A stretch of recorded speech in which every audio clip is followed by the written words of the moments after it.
Hello again. This week is a bit of a nice breather of a week in that while I do have some stuff to do project-wise, it's a lot of cleaning up and getting things ready rather than heavy lifting creative work. And I've actually been able to spend a lot of this week in kind of planning mode for the future. So I thought I would share a bit about that, what my process is on conducting the business side of my art. Basically, somewhere along the way, I learned from other folks to start to think of myself as a business.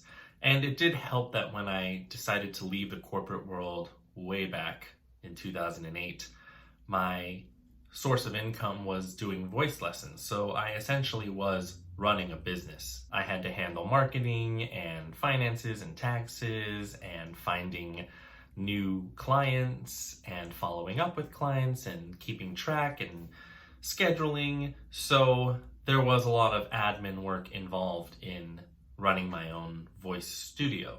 So when I started to really transition into becoming more of a playwright, I thankfully did have some of that businessy experience, as well as 3 years prior to that working in a corporate office. I was also fortunate enough to participate in both the Theater Bay Area Atlas program and a Center for Cultural Innovation program that was pretty much, I believe, called The Art of Business. And in both of these programs, they gave me tips on how to kind of set vision, mission, the kind of strategic planning things that are often shared in these business of the art sessions. If you haven't participated in any of these sessions, I highly recommend them if they're offered around you, or looking up books. I'm sorry I don't actually have a reference for one, but I have found that the things that I've learned from both of these opportunities have really helped me stay focused and on track with where I want to head with my writing career. And I also think it's important to remember that it's about taking what you can from these kinds of things, but then forming it to fit your personality. So I'm not slotting myself into the things that I learned, but I do have these tools available so that I can use them when it makes sense. So the basic structure of what I do for the business side of my art is that I set up an annual check-in where I do some bigger picture dreaming, planning for the year to come. And then I will also set aside monthly check-ins for myself.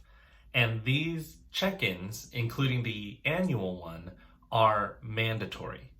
In other words, I will block it out in red on my Google Calendar, and they have to happen. They cannot be deleted. They could be shifted around a bit. For example, I've had to do my month planning for January now because of the holidays, but hopefully not too often and too far away from the month, because then it ceases to have structure and usefulness. And again, you might be one where it makes more sense to do bi-monthly or quarterly check-ins. But for me, the monthly structure is really helpful. So I'll do the annual one to get a bigger picture sense of where I'm heading, where do I want to be in the next year, 5 years, 10 years. It's less about like setting a step-by-step plan and more dreaming, vision casting, that realm. And it's the monthly check-ins where I take a look at that annual map that I've created and see how I'm doing. And every month I adjust, or I tick things off and celebrate the things that I've accomplished,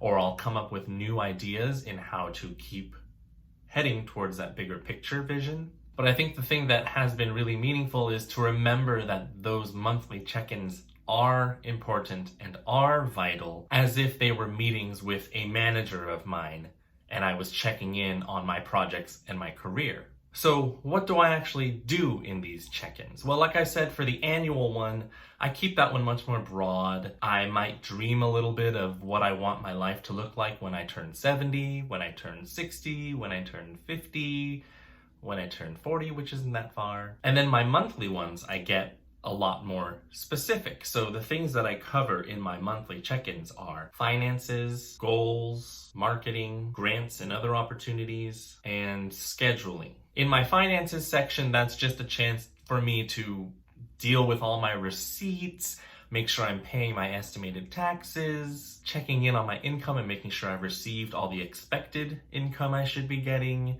following up if I haven't. In the realm of goals, that's when I will go back to my vision plan or sheet or map and really go through each project, each goal I've set for myself and see what the next steps might be for this coming month. In the category of grants and opportunities, I have this running list of grants, residencies, fellowships that I should be applying for and keep track of when their deadlines are so that at the beginning of each month, I'm aware of which of those deadlines are going to be up in the next 30 days or so. And these are just opportunities that I've compiled from various lists. If you're a member of the Dramatist Guild, they have a resource directory that you can refer to. You can also find some grants and residency deadlines via Creative Capital. And I'm sure there's all sorts of playwriting shared groups out there as well as National New Play Network.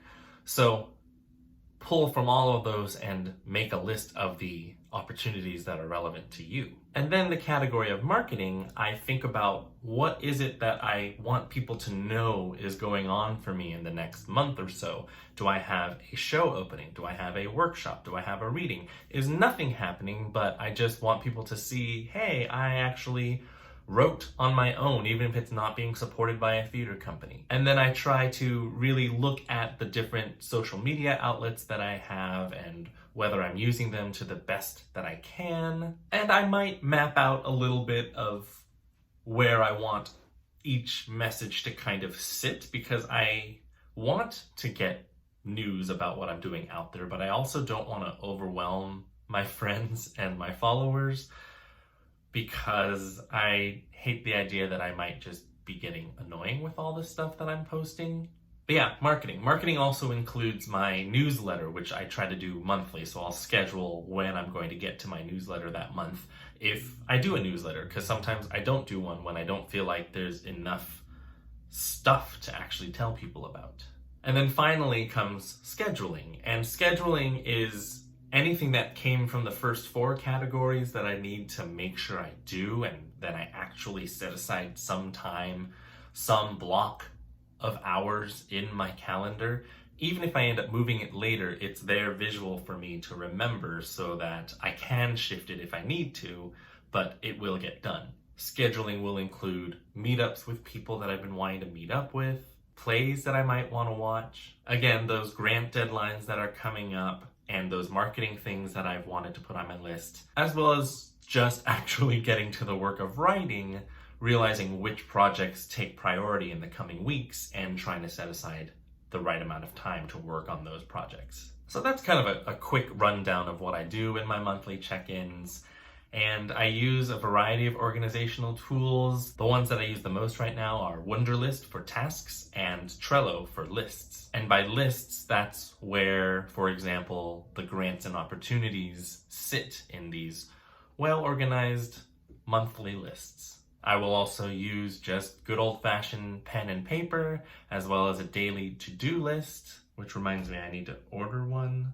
And these tools are always evolving. I would say I'm not organizing myself the same exact way that I was 2 or 3 years ago. Anyway, that's just a quick little glimpse into what my businessy side kind of looks like. A reminder that Construction Site on Christmas night is still playing at the Creativity Museum Theater in San Francisco. If you're interested in that, you can head over to bactheater.org, link below. And otherwise, for the next 2 weeks for the holidays, I will probably not be working a whole lot. However, I think I will try to record 2 more vlogs today so that 2 more weeks worth of vlogs happen, even if I am not actively making them. So just sharing that in case you notice the next 2 vlogs that I'm wearing the exact same clothes and it's the same gloomy day. Anyway, thanks for watching, and I will see you next week.